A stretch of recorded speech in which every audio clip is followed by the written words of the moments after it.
오늘 우리에게 주신 하나님의 말씀 로마서 14장 18절에서부터 23절까지 말씀입니다.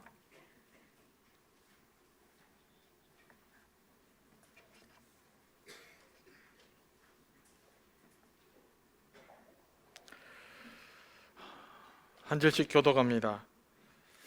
그리스도를 이렇게 섬기는 사람은 하나님을 기쁘게 해 드리고 사람에게도 인정을 받습니다.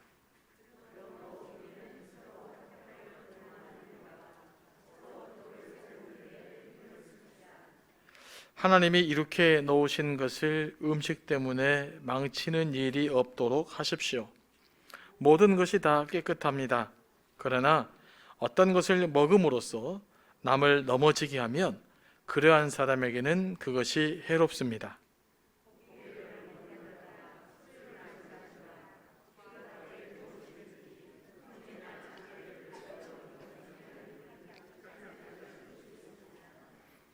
그대가 지니고 있는 신념을 하나님 앞에서 스스로 간직하십시오. 자기가 옳다고 생각하는 일을 하면서 자기를 정죄하지 않는 사람은 복이 있습니다.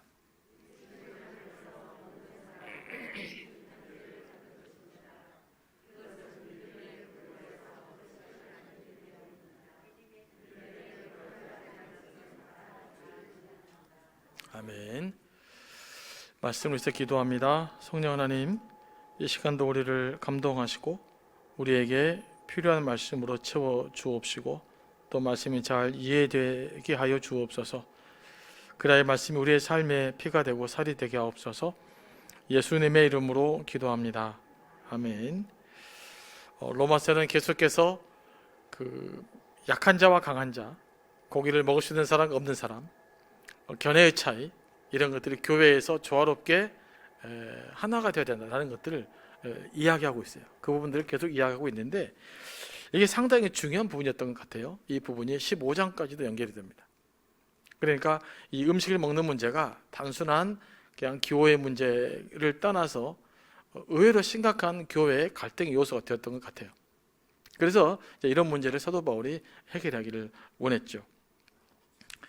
교회가 지향하는 것은 하나입니다. 하나됨을 추구하는데 이 하나를 어떻게 추구해야 되느냐.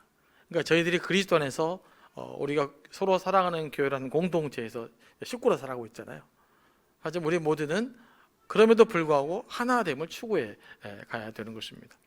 그러면 성경적 하나됨은 무엇인가 라는 것들을 우리가 잘 이해해야 돼요. 예수님의 제자들도요, 매우 다양한 사람들이 모여 있었습니다.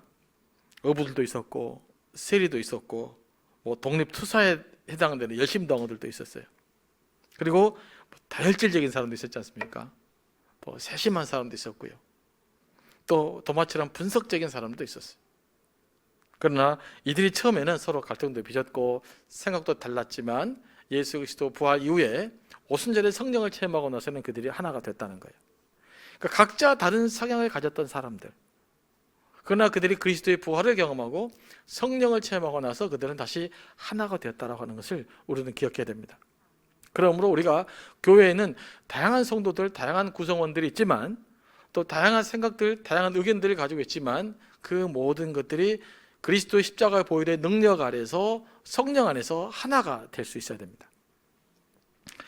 교회에서 추구하는 하나됨은 이 획일성이 아니에요. 그 다양성 속의 일치란 말 들어보셨죠?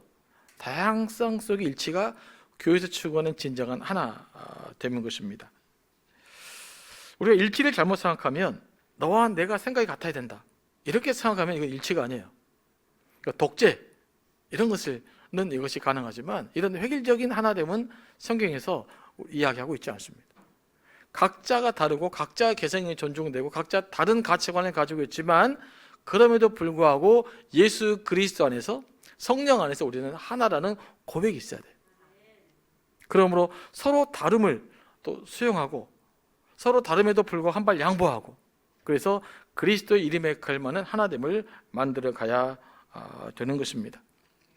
교회의 하나됨은 너와 내와 생각이 다름에도 불구하고 우리 모두는 예수 그리스도 안에서 어쩔 수 없이 하나라고 하는 신앙 고백을 하는 거예요. 이게 우리에게 굉장히 중요합니다. 그런데 많은 사람들은 나와 생각이 다르면 마치 적대적으로 생각을 해요. 함께 할 수 없는 사람으로 생각을 해요. 그래서 그런 부분들을 굉장히 비판하게 되는 것이죠. 그러면 교회 안에 갈등이 생겨나고 하나님을 만들어가지 못함으로 인해서 그리스도의 덕을 세우는 일을 못하게 되는 것입니다. 우리가 교회의 하나됨을 위해서 중요한 것은 나와 생각이 다른 사람들을 배려하고 수용하는 거예요. 하지만 그렇다고 해서 또 무작정 수용하는 것은 아닙니다. 교회가 하나 돼야 되지만 하나 될 수 없는 대상도 있어요. 자, 어떤 사람들하고는 하나 될 수 없을까요? 어떤 사람들? 믿음의 기초가 다른 이단들하고는 하나가 될 수 없죠. 그리고 하나님은 이 지역교회를 통해 일하는데 이 지역교회의 가치와 이 질서를 존중하지 않는 사람하고는 또 하나 될 수 없죠. 그건 기본적인 것입니다. 하지만 이런 것이 아니라고 한다면, 이런 문제가 아니라고 한다면 다른 부분들은 다 서로 이해하고 수용하고 용납함으로써 하나를 만들어가야 되는 것입니다. 그래서 이 하나를 만들기 위해서 가장 핵심적인 이 원리가 뭐냐? 바로 다른 사람 의견을 배려해주고 존중해주는 거예요. 그런데 로마 교회에서는 이 먹는 문제로 이 유대인과 이방인들 사이에 이 문제가 해결이 잘 안 됐던 것 같아요. 그러니까 이것이 갈등이 됐던 것입니다. 서로의 문화의 차이를 존중했다면 이방인들이 이방인대로, 유대인들이 유대인대로 다른 문화를 가지고 있구나. 우리가 비록 다른 문화를 가지고 있음에도 불구하고 우리는 그리스도 안에서 하나라고 생각했으면 좀 문제가 쉬울 것 같은데 오늘 본문 전체를 살펴보면 서로 비판했던 것 같아요. 고기를 먹을 수 있는 사람들은 먹지 못한다고 비판하고 또 고기를 안 먹은 사람들은 먹냐고 비판하고 그러면서 일체의 방해가 되었기 때문에 사도 바울은 이 문제를 해결하기 위해서 이렇게 길게 로마서에서 이렇게 다루고 있었던 거예요. 이게 뭐 로마 교회만의 문제가 아니라 오늘 우리에게도 이런 다양한 일들이 일어나고 있지 않습니까? 18절 말씀으로 넘어갑니다. 자, 그리스도를 이렇게 섬기는 사람은 하나님을 기쁘게 해드리고 사람에게도 인정을 받습니다. 그리스도를 이렇게 섬긴다는 말은 뭘까요? 이 전에 있었던 말씀이죠. 그리스도를 섬기는 사람은 먹고 마시는 문제로 싸우는 사람이 아니라 성령의 능력을 힘입어 의와 평화와 기쁨으로 주를 섬기는 사람들. 이렇게 섬기는 사람들은 뭐라고요? 하나님을 기쁘게 드리는 사람이다. 그리고 이렇게 하나님을 기쁘게 하는 사람은 사람들에게도 인정을 받는다라고 이야기하고 있는 거예요. 그 구절을 받고 있는 것입니다. 그러므로 우리가 하나님을 기쁘게 해드리고 사람에게 인정받으려면 뭘 해야 되는 거예요? 의와 평강과 기쁨으로 주를 섬기고 사람을 섬겨야 되는 거예요. 이게 주님이 기뻐하시는 일이에요. 이게 곧 다른 사람들에게 인정받는 일입니다. 우리가 하나님을 기쁘게 드리는 것과 사람에게 인정받는 것은 다르지 않아요. 참으로 하나님을 기쁘시게 드리는 사람은 사람에게도 인정을 받게 돼 있습니다. 나는 하나님을 기쁘시게 한다. 그래서 주변의 모든 사람들이 별로 안 기뻐해요. 덕이 안 돼요. 그러면 나는 하나님을 기뻐하는 사람이 아닌 거예요. 그런데 우리는 이런 착각을 합니다. 나만 하나님께 드리면 된다고 생각하는 것은 옳지 않아요. 정말 하나님을 기쁘게 하는 사람, 정말 성령으로 충만한 사람, 정말 복음에 감동 있는 사람들은 사람들에게도 인정받고 존중받게 돼 있는 거예요. 우리는 두 가지 관점인데 우리 스스로를 살펴보고 점검해야 됩니다. 우리가 하나님께 예배도 집중해서 잘 드려야 되지만 다른 교우들에게도 인정받아야 되고요. 여러분 함께 사는 이웃 사람들에게도 인정받는 사람이 되어야 돼요. 여러분 직장에서도 가능하면 인정받으셔야 돼요. 그게 그리스도인의 살아갈 기본적인 삶의 태도인 것입니다. 교회 안에서 서로를 세워주는 성도의 교제. 성도의 교제의 핵심은 서로를 세워주는 거예요. 서로를 비난하고 깎아내리는 것이 아니라. 그리고 이웃을 섬기는 것. 이것은 하나님 뜻입니다. 그래서 우리는 끊임없이 교회 안에서 서로 성도를 세워주는 역할을 해야 되는 것이고 또 이웃에게 본이 되는 그런 사람들을 계속 살아내야 돼요. 이게 우리 그리스도인들이 하나님의 영광을 위해 살아야 될 삶의 기본적인 그 태도라는 것을 우리가 기억해야 됩니다. 자, 19절 말씀 봅니다. 그러므로 우리는 서로 화평을 도모하는 일과 서로 덕을 세우는 일에 힘을 씁시다. 이 구절에서는 뭐가 중요할까요? 화평을 도모하는 일도 나왔고 덕을 세우는 일도 이전에 비슷하게 언급되어졌는데 그 전에 무슨 단어가 있어요? 서로가 중요해요. 서로가. 자, 뭐라고요? 서로가. 그러니까 서로 화평을 도모하고 서로 덕을 세우는 일에 힘써야 된다는 거예요.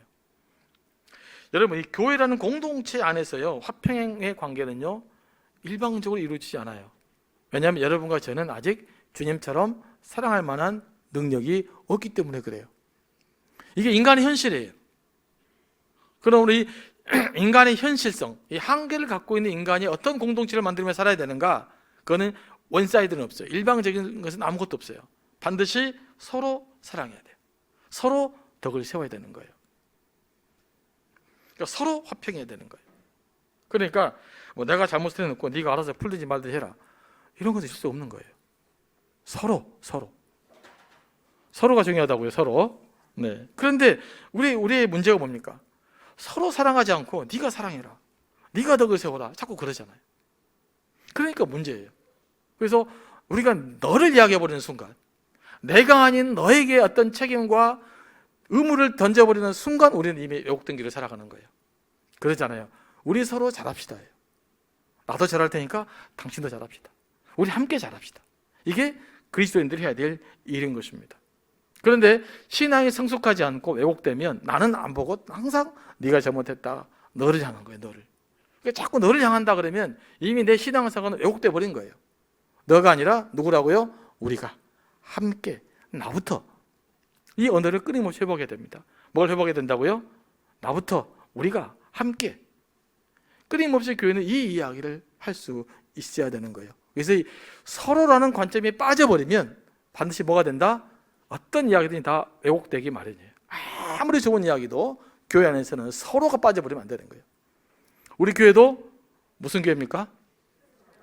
뭐라고요? 서로 살아가는 게 뭐가 중요하다고요? 서로가 중요해요. 서로가. 그래서 서로 사랑하지 않고 네가 사랑해라고 하면 안 된단 말이에요. 나부터, 서로, 우리 함께. 앞으로 우리 언어 속에서는 이 언어를 회복할 수 있게 되길 원합니다. 뭐라고요? 나부터, 서로, 우리 함께.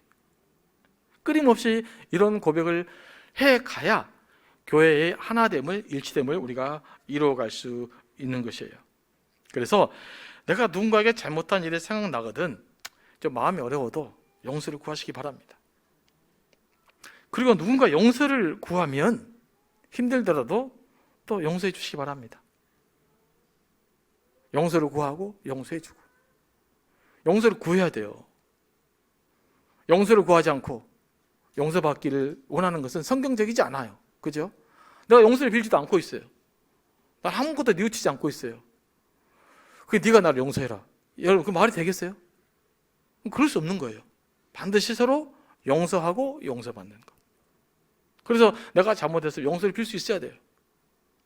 그리고 용서를 빌 때는 기꺼이 용서해 줄 수 있어야 돼요. 그런데 많은 사람들의 문제는 뭡니까? 본인이 잘못해도 용서를 빌질 않아요. 그러면서 용서 없다고 뭐라 그래요? 그건 진정한 공동체가 아닌 것이죠. 자, 여러분, 누구에게, 형제에게 나 때문에 이분이 상처받았겠다라고 생각하시면 뭐 해라고요? 용서를 구하십시오. 내가 가만히 생각해 봤는데 한 달 전에 내가 집사님에게 잘못한 것 같아요. 지금이라도 용서를 빌게요. 이런 태도를 가지란 말이에요. 이게 굉장히 중요합니다. 근데 그것 없이 무조건 네가 나를 용서하시오, 그 용서를 못 한다니까요. 용서할 게 있어야 용서를 하죠. 우리는 그 원리를 잘 기억해야 돼요. 교회가 이 원리가 자꾸 왜곡되니까 사랑이라는 언어가 왜곡이 되고 말고 있잖아요. 사랑은요, 왜곡되면 안 돼요. 가능하면 사랑이라는 단어는 순수함 그 자체로 살아 움직여야 돼요. 내 방식도 해석하면 안 되고. 사랑은 영적 본질이기 때문에 그래요. 우리가 서로 용서하고 서로 이해하는 일을 위해서는 뭐가 담보돼야 됩니까? 진정성이 담보돼야 돼요. 뭐라고요? 진정성. 굉장히 중요합니다. 말로만 잘못했어요. 그런데 전혀 눈빛부터 삶이 변하지 않아요. 진정성이 없어요. 이것은 잘못을 구하는 것이 아니죠. 진심으로 마음을 담아서 하게 되면 다 풀립니다.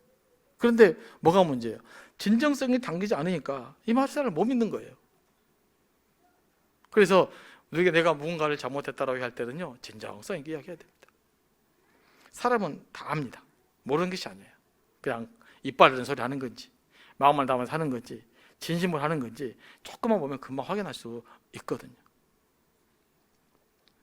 여러분들의 자녀들에게 이렇게 훈련해야 될 것도요, 이 진정성 있는 삶을 살아가는 방법을 자꾸 훈련시켜줘야 돼요.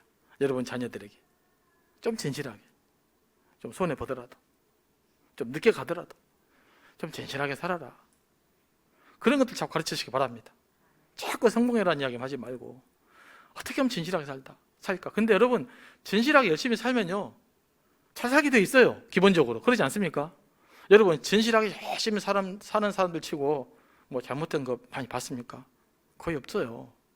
다 내가 진실하지 못해서, 왜곡되어서, 거짓되어서, 바른 길 제대로 가지 않고 지름길 가려다가 문제가 생기는 것 아니겠습니까?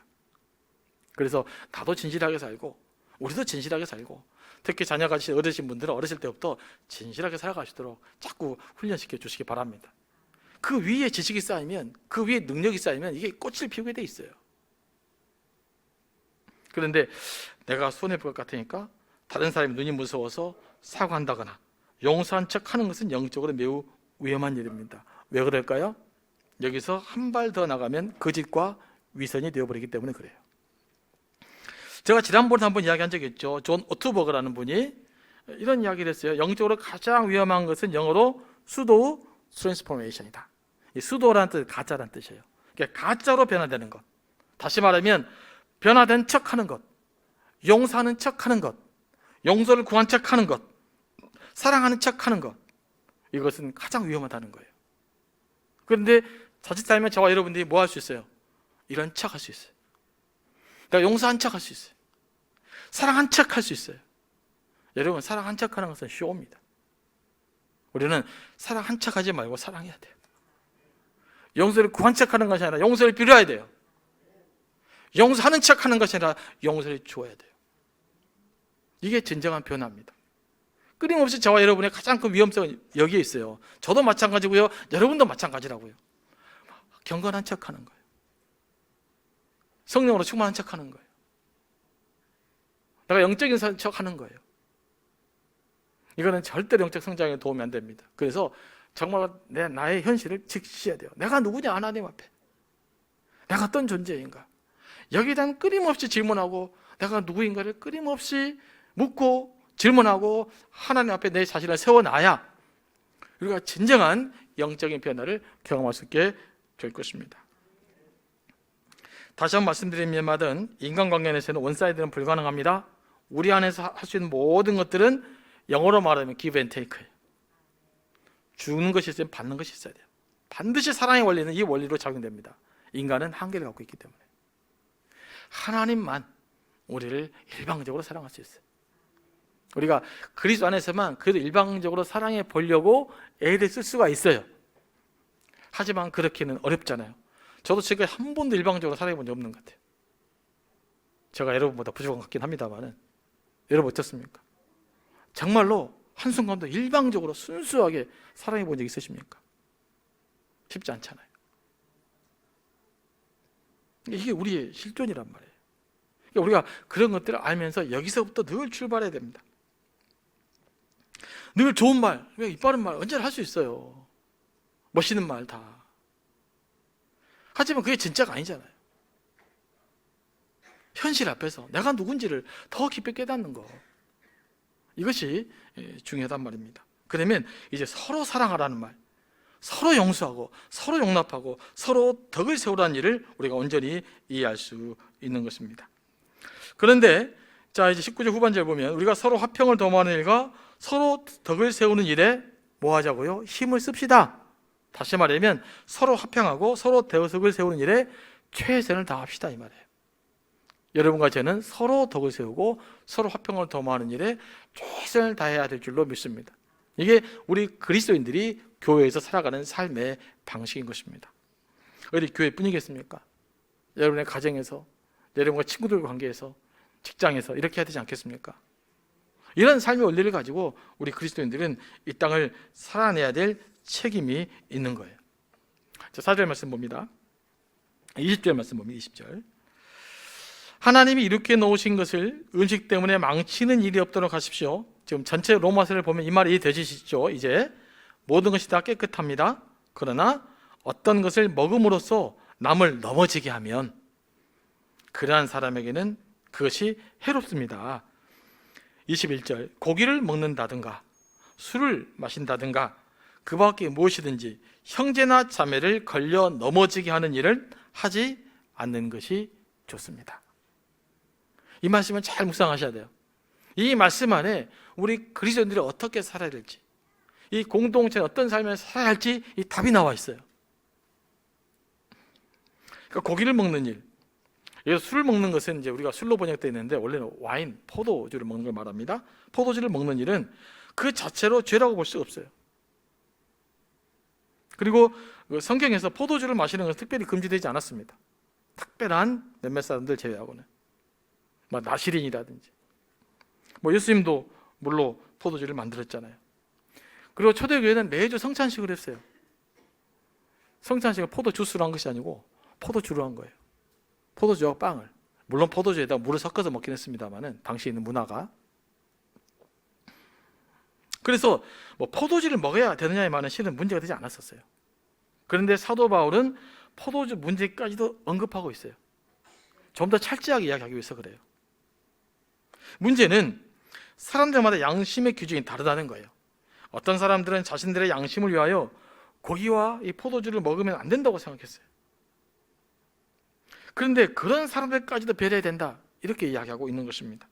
그래서 그런 약자들을 배려하기 위해서라면 고기뿐만 아니라 모두에게 허용되어 있는 포도주까지라도 먹지 않는 것이 좋다라고 이야기하고 있는 것입니다.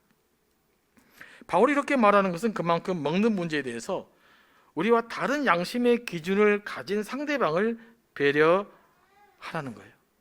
이게 이제 믿음이 연약한 사람들, 난 이것도 할 수 있다, 자율광자하는 사람들 해야 될 의무인 것입니다. 그런데 21절 보면요, 이 걸려 넘어지게 하는 일이라는 단어가 나오죠. 그래서 걸려 넘어지게 하는 일이 뭘까요? 그러니까 양심을 위하여 나는 고기를 안 먹어야 된다고 생각하는 사람이 있어요. 그러니까 고기를 먹으면 양심의 가책을 느끼는 사람, 뭔가 꺼리끼를 느끼는 사람이 있어요. 근데 그 사람들이 있었는데, 소위 믿음이 좋은 사람이 있었어요.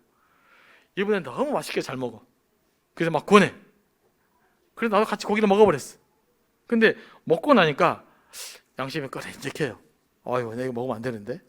그러면 그 연약한 사람들에게 뭘 한 거다? 죄를 짓게 만드는 거라는 거예요. 그러므로 이 고기를 먹는다고 해서 연약한 사람 앞에 너무 맛있게 먹지 말고, 너무 먹으라고 권유하지 말고, 봐갖고 이 사람들이 좀 양심에 거리낄 것 같으면 차라리 그 고기 먹는 자를 피해라. 사도 바울이 그렇게 이야기하고 있는 거예요. 이건 뭐 고기 먹는 뿐만 아니라 요즘 우리가 말하는 주초 문제도 마찬가지죠. 그 자체가 죄라고는 볼 수가 없어요. 하지만 그것이 덕이 안 되면 안 하는 게 좋죠. 그런데 내가 어떤 행위를 함으로써 그 사람을 따라서 행동하게 했을 때는 그 사람에게 죄를 짓게 만드는 것인데, 그것이 그 형제를 넘어지게 하는 것입니다. 이게 저는 실제로 이해가 좀 돼요.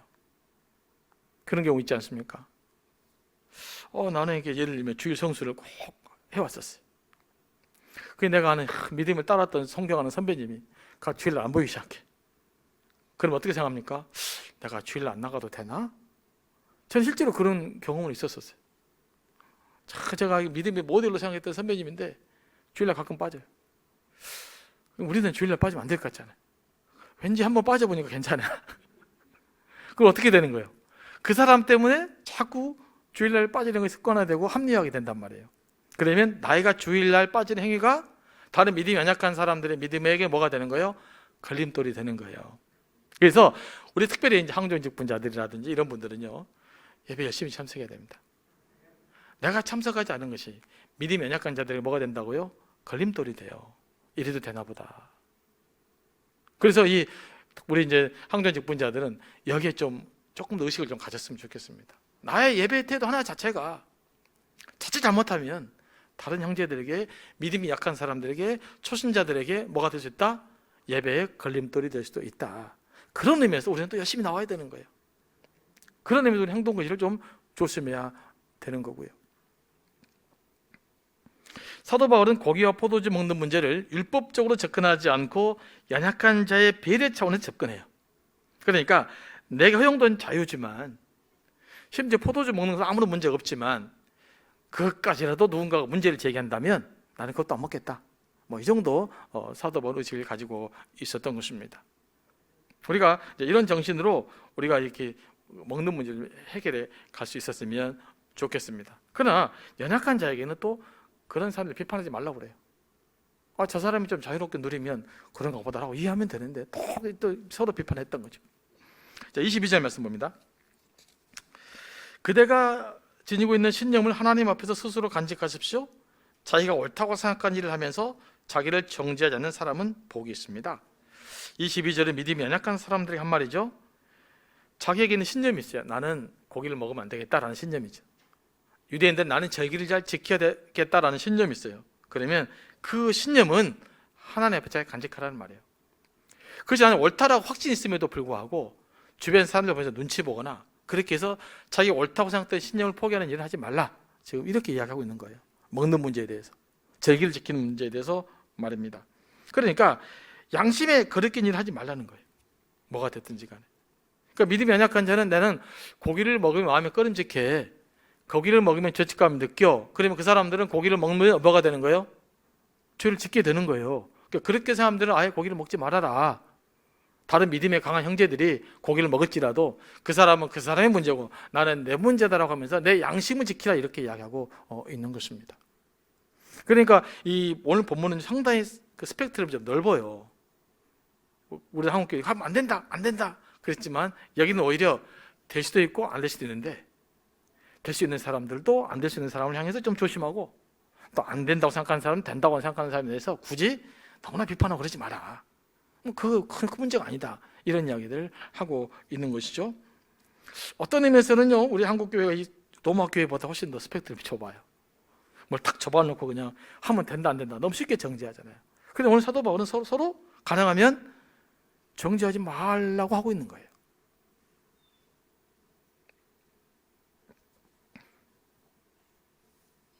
그리고 23절 말씀 봅니다. 이제 연약한 자에 다시 한번 언급하고 있는 것이죠. 의심하면서 먹는 사람들은 이미 단죄받는 것이다. 뭡니까? 자, 다시 한번 말씀드립니다. 고기를 먹는 것이 양심의 꺼림낌이 있다고 생각한 사람들이 고기를 먹었으면 그는 이미 죄진 거란 말이에요.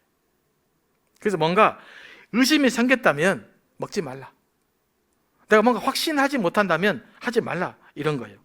왜냐하면 확신이 생기지 못한 일을 하는 것은 그것은 믿음의 근거에서 하는 것이 아니기 때문에 그렇습니다. 그리고 믿음에 근거하지 않는 것은 다 죄라고 말합니다. 굉장히 중요한 의미가 있어요. 여기서 믿음이라는 말은요, 세 번역으로 보면 확신이라는 말을 표현해요. 그러니까 마음에 확신이 없는 일을 하는 것은 이미 잘못된 거라는 거예요.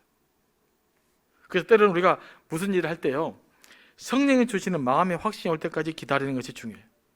뭐가 중요하다고요? 기도할 때 마음의 확신이 올 때까지 기다리는 것이 중요해요. 내가 마음의 확신이 없어요. 이런지도 저런지도 결정도 안 나요. 그럴 때는 함부로 행동하지 말아야 된다는 거예요. 그래서 내가 기도하다 보면 말씀 묵상하다 보면 이건 하나님 뜻이구나라는 마음의 확신이 와요. 그럴 때 행동하라는 거죠. 그러나 그렇게 마음의 확신이 없을 때 하는 것은 다 하나님 뜻이라기보다는 내 뜻일 가능성이 많아요. 내 마음대로 추구할 가능성이 많아요. 그래서 여러분들 무슨 일을 할 때는요, 가능하면 특별히 말씀을 묵상한 사람이라면요, 말씀을 묵상하는 가운데 어떤 마음의 확신이 올 때까지 잘 기다려주는 것이 중요합니다. 그런데 마음의 확신은 다양한 방식으로 봐요. 때로는 말씀을 묵상하다가 직접적으로 마음의 확신이 올 수가 있어요. 때로 어떤 경우에는요, 주변의 환경을 통해서 다른 사람을 통해서 확신을 가진 경우가 있어요. 저도 이제 그 CCC를 선교단체를 다니면서 대학을 졸업할 시점에 무슨 일이 생겼냐면 제 스스로도 내가 이렇게 신학교를 가야 되나 말아야 되나 확신이 없었어요. 순간순간. 네. 너무 당황하지 마십시오. 괜찮습니다. 일부러 한 거 아니니까. 네, 여기까지 들려서 제가 좀만 기다려 보겠습니다. 네, 빨리 정리해 주십시오. 네, 괜찮습니다. 자, 그래서 제가 조금 전에 말씀드렸지만 확실히 어떤 경우가 있어요. 말씀 묵상하는데 내가 너무 자의적으로 해석한 거 아니야? 라는 생각한 적이 있었습니다. 그때 제가 두 사람에게 물어봤죠. 한 분은 우리 돌아가신 우리 안 목사님께 물어보고, 또 한 분은 CC 간사에게 물어보고, 또 한 분은 우리 CC 우리 순장이라고 있는데 그분들에게 물어봤어요. 그랬더니 그분들이 동일하게 야, 너는 신학교를 가야 된다. 근데 생긴 것이 그렇게 생겼다. 뭐 그러더라고요. 너는 다른 일 못하게 생겼다. 뭐 그래가지고 이제 오게 돼요. 그러니까 제 개인적으로는 확신이 아직 부족했으나 이걸 또 확신을 주는 것이죠. 내가 신뢰할 만한 목회자나 또 나를 양육했던 분들에게 물어보는 거예요. 내가 과연 이런 고민을 하고 있는데 맞습니까? 라고 해서 주변 사람을 통해서 확신을 심어줄 수도 있습니다. 그러니까 우리는 말씀으로 확신을 깨달을 수도 있고 때로는 주변 환경을 통해서도 확신을 깨달을 수 있어요. 이런 확신에 거할 때 일해야 되는 거예요. 그런데 이런 확신에 거하지 않고 이 믿음에 근거하지 않는 것은 뭐라고요? 죄일 수 있다 라고 생각을 하면 됩니다. 특별히 이제 먹는 문제잖아요. 오늘 본 말씀은요. 이게 이제 이방인과 유대인들의 차이인데 이런 차이로 우리가 수많은 갈등하지 말고 내가 고기를 다 먹으려고 그랬는데 믿음이 연약한 자가 있어요. 그 눈빛을 딱 봤더니 저 사람 보니까 이거 참 곤란하게 생겼어. 그러니까 그래 고기 먹는 것에 믿음이 확실히 안 오잖아요. 저 사람 때문에.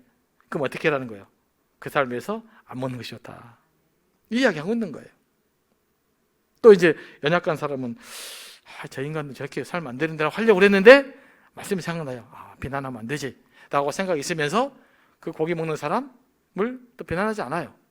그러면 이것이 된다는 거예요. 우리가 이런 그 마음을 가지고 신앙을 했으면 좋겠습니다. 오늘 문제는요, 실은 매우 실질적인 문제예요. 우리가 경험하는.